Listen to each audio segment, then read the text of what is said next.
Soal nomor 1, berikut ini merupakan pola pembelajaran yang banyak arah. A. Pendidik, peserta didik, masyarakat. B.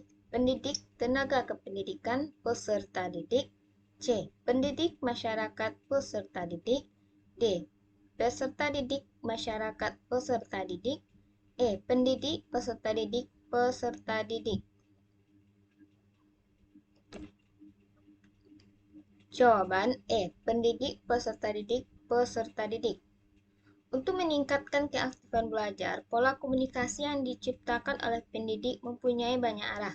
Dengan pola komunikasi banyak arah, dapat tercipta suasana kelas yang dapat merangsang kegiatan belajar mengajar secara aktif, ditandai dengan adanya umpan balik atau feedback bagi pendidik. Komunikasi bukan hanya antara pendidik dengan peserta didik, melainkan juga peserta didik dengan peserta didik, sehingga disebut pola pendidik, peserta didik, peserta didik. 2. Format pembelajaran klasikal adalah A. Pembelajaran kelompok, B. Pembelajaran individu, C. Memecahkan menjadi unit-unit, D. Membuat kelompok kecil, E. Pembagian grup. Jawaban C. Memecahkan menjadi unit-unit. Pembahasan: memecahkan ke dalam unit-unit atau kelompok-kelompok di mana pelaksanaan tugas didemonstrasikan atau diarahkan melalui materi yang ditulis, didengar, atau dilihat di dalam kertas tugas, poster, tape recorder pada setiap pos.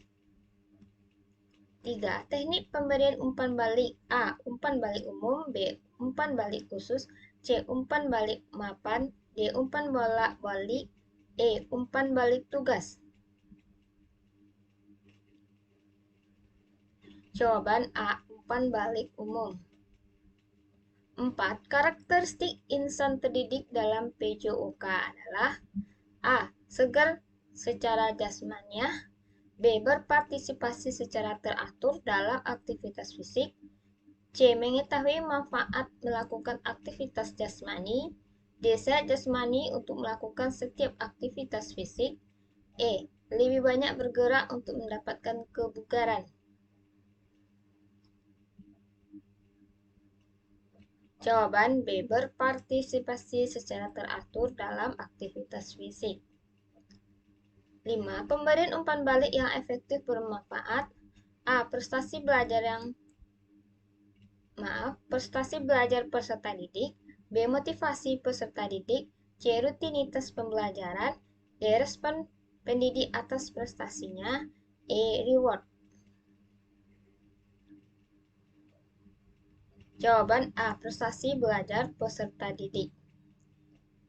6. Seorang guru PJOK akan melakukan penilaian pada materi servis pada bola voli. Bentuk penilaian dapat dilakukan kecuali A. Penilaian tertulis, B. Penilaian proyek, C. Penilaian berjenjang, D. Penilaian sikap, E. Orientasi pengamatan bekerja kelompok, kuis, penghargaan kelompok.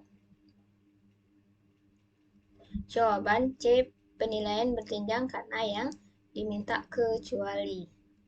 7. Yang bukan termasuk penilaian pembelajaran. A. Valid, B. Reliable, C. Homogen, D. Objektif. Jawaban C. Homogen. 8. Pada saat penilaian, seorang guru menetapkan hal-hal atau harapan yang perlu dinilai terlebih dahulu, seperti penyusunan desain, pengumpulan data, dan penyiapan laporan tertulis. Laporan tugas atau hasil penelitian juga dapat disajikan dalam bentuk poster. Pelaksanaan penilaian dapat menggunakan alat atau instrumen penilaian berupa daftar cek ataupun skala penilaian. Jenis penilaian ini termasuk pada jenis penilaian A. Proyek, B. Unjuk kerja, C. Portofolio, D. Observasi. Jawaban A. Proyek. Karena penilaian proyek kata kuncinya adalah membuat sebuah karya atau di sini bentuk poster. 9. Di bawah ini yang bukan termasuk pada tujuan penilaian.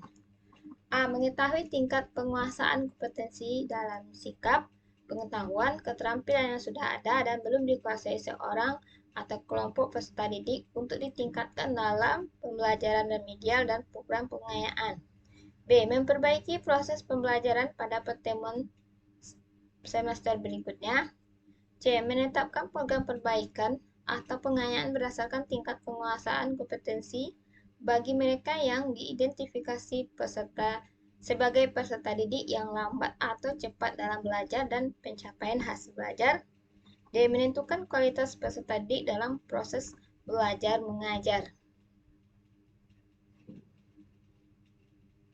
Jawaban D. Menentukan kualitas peserta didik dalam proses belajar mengajar.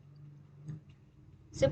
Seorang guru ingin melakukan penilaian pembelajaran dengan menggunakan bentuk ujian tertulis dan tanya jawab. Metode yang digunakan untuk mengukur A. Kognitif, B. Afektif, C. Psikomotor, D. Gabungan afektif dan psikomotor.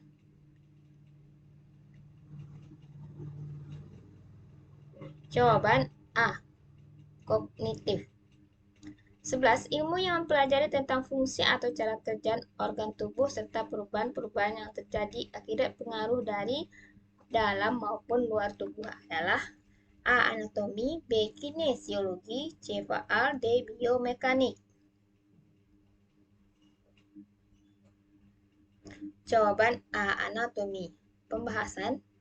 Ilmu anatomi adalah ilmu pengetahuan yang mempelajari kronologi masalah anatomi mulai dari kejadian pemeriksaan korban persembahan pada masa purba hingga analisa rumit akan bagian-bagian tubuh oleh para ilmuwan modern. Dalam perkembangannya, manusia kira memahami fungsi-fungsi dan struktur tubuh melalui ilmu anatomi. Sedangkan kinesiologi adalah studi tentang gerak manusia.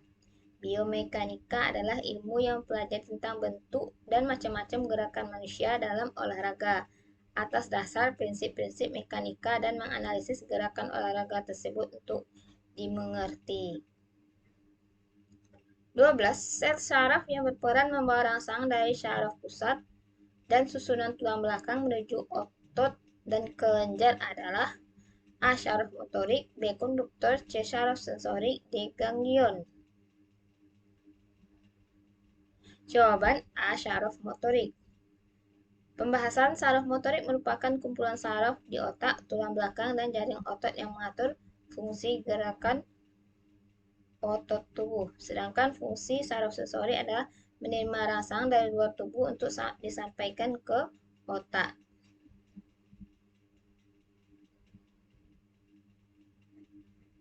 Fungsi susunan saraf pusat adalah A. Menghasilkan impuls saraf ke efektor, B. Mengendalikan seluruh kerja saraf, C. Menerima impuls dari alat indera, D. Memerintahkan gerak kepada saraf motorik.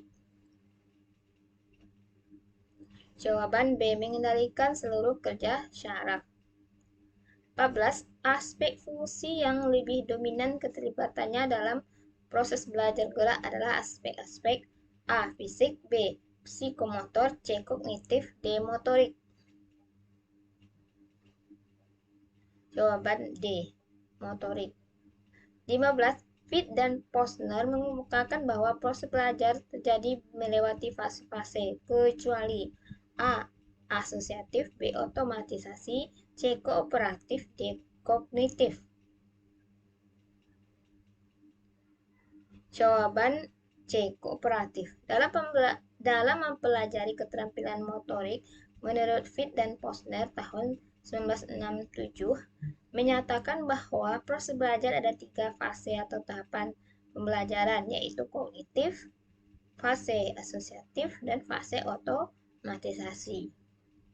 16. Gerakan yang otomatis adalah A. Bersifat otonom pelaksananya, B. Belum tentu benar secara mekanis, C. Bisa berbentuk cara melakukannya berulang-ulang, D. Secara cepat dan tidak terkendali.